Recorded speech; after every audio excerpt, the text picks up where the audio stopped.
और अब आपको जल्दी से नेपाल के उस अंतर्राष्ट्रीय एयरपोर्ट के बारे में बताते हैं जिसने भारत की चिंताएं बढ़ा दी है।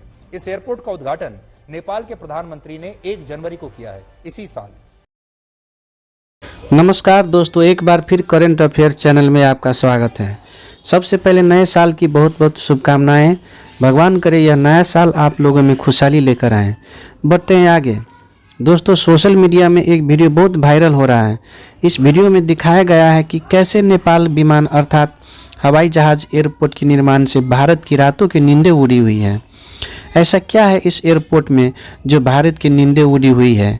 क्या सच में भारत की नींदें उड़ी है या गोदी मीडिया की नींद उड़ी है? आइए देखते हैं। अपनी राय ज़रूर साझा कीजिएगा। हाँ, मगर वीडियो में आगे बढ़ने से पहले अगर आप अभी तक चैनल को सब्सक्राइब नहीं किए हैं तो चैनल को सब्सक्राइब और बेल आइकन को दबाना ना भूलें।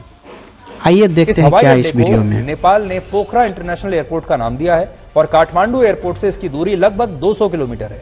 यह हवाई अड्डा नेपाल के गंडकी प्रांत में है जो भारत के लिहाज से बड़ा महत्वपूर्ण है। मैं आपको आज बड़ी स्क्रीन पर दिखाऊंगा कि यह एयरपोर्ट नेपाल में किस जगह पर मौजूद है। देखिए, ये जो नेपाल का नक्शा अभी बड़ी स्क्रीन पर आपको दिखाते हैं, यह नेपाल का नक्शा आपके सामने है और इसमें पोखरा नाम की जो जगह है वहां चीन की मदद से इस इंटरनेशनल एयरपोर्ट का निर्माण किया गया है। देखिए, यह नेपाल की राजधानी है काठमांडू।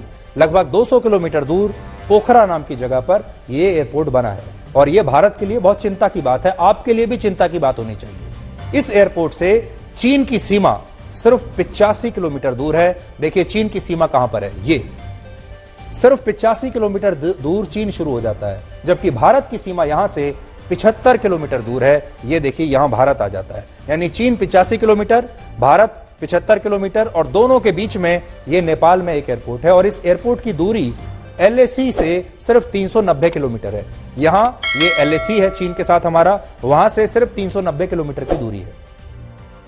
भारत के लिए चिंता की बात यह है कि इस इंटरनेशनल एयरपोर्ट का निर्माण चीन द्वारा किया गया है और इसे बनाने में जो 1787 करोड़ रुपए खर्च हुए, वो सारा पैसा नेपाल ने चीन के सबसे बड़े सरकारी बैंक से लोन के रूप में उधार लिया है, जिसे हम एक्जिम बैंक कहते हैं। एक्जिम बैंक से यह लोन लेकर नेपाल ने बनाया है।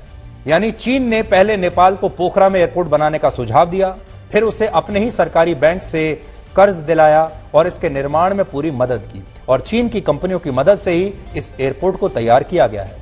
नेपाल जानता है कि वो इतना बड़ा लोन चीन को कभी लौटा नहीं पाएगा और अगर वो ऐसा नहीं कर पाता तो चीन इस एयरपोर्ट को अपने नियंत्रण में ले लेगा और यही वजह है कि अब नेपाल की सरकार ने चीन से कहा है कि उसे लोन की इस राशि को सहायता राशि में बदल देना चाहिए और इस लोन को भूल जाना चाहिए, जबकि चीन ने अभी से अपने इरादे बताने शुरू कर दिए हैं। चीन ने इस एयरपोर्ट को अपने महत्वाकांक्षी project one belt one road का हिस्सा बना लिया है, जो भारत के लिए अच्छी खबर नहीं है, क्योंकि चीन नेपाल में जो कुछ भी कर रहा है उसके पीछे उसका मकसद भारत की घेराबंदी करना ही है और कोई नहीं। चीन जानता है कि नेपाल भारत के लिए बहुत महत्वपूर्ण है और नेपाल के साथ भारत की 1850 किलोमीटर लंबी सीमा लगती है, जो ये आप देख रहे हैं। ये नेपाल के साथ हमारी सीमा है 1850 किलोमीटर, जबकि नेपाल चीन के साथ 1439 किलोमीटर लंबा बॉर्डर शेयर करता है। नेपाल की जो सीमा है चीन के साथ, वो आप ऊपर देख सकते हैं, यहां से आपको समझ में आ जाएगा। यानी भारत और चीन के बीच में नेपाल पड़ता है।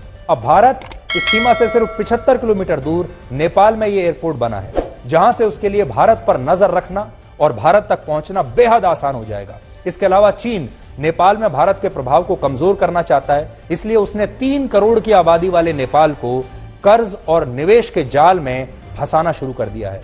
नेपाल में आज जितना भी विदेशी निवेश है उसमें सबसे ज्यादा हिस्सेदारी भारत की रही है। नेपाल में जुलाई 2021 तक जितना विदेशी निवेश हुआ उसमें भारत की हिस्सेदारी 33.3% की थी, जबकि चीन की हिस्सेदारी 14.5% की थी, लेकिन अब वो बढ़ रही है।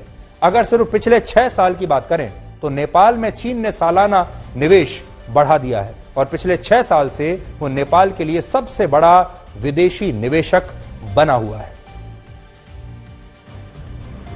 नेपाल में चीन के बढ़ते प्रभाव का एक सबसे बड़ा कारण है वहां की अंदरूनी राजनीति। नेपाल की प्रचंड सरकार के पास इस समय 165 सांसदों का समर्थन है, जिनमें 32 सांसद उनके हैं और सबसे ज्यादा 78 सांसद पूर्व प्रधानमंत्री केपी शर्मा ओली की पार्टी के हैं। ये नेपाल का अंदरूनी राजनीति का पूरा गणित आपके सामने है। ये ओली का गुट है, सीपीएन यूएमएल, जिसके पास 78 सांसद हैं, और यहां आप देखेंगे सीपीएन एमसी, इसके पास 32 सांसद हैं, और प्रचंड इसी पार्टी के नेता हैं। तो आप सोचिए 32 सांसद होने के बावजूद भी वो प्रधानमंत्री बन गए, और ओली के पास 78 सांसद हैं, वो अभी नहीं बन पाए। तो चीन नेपाल के साथ वही कर रहा है जो उसने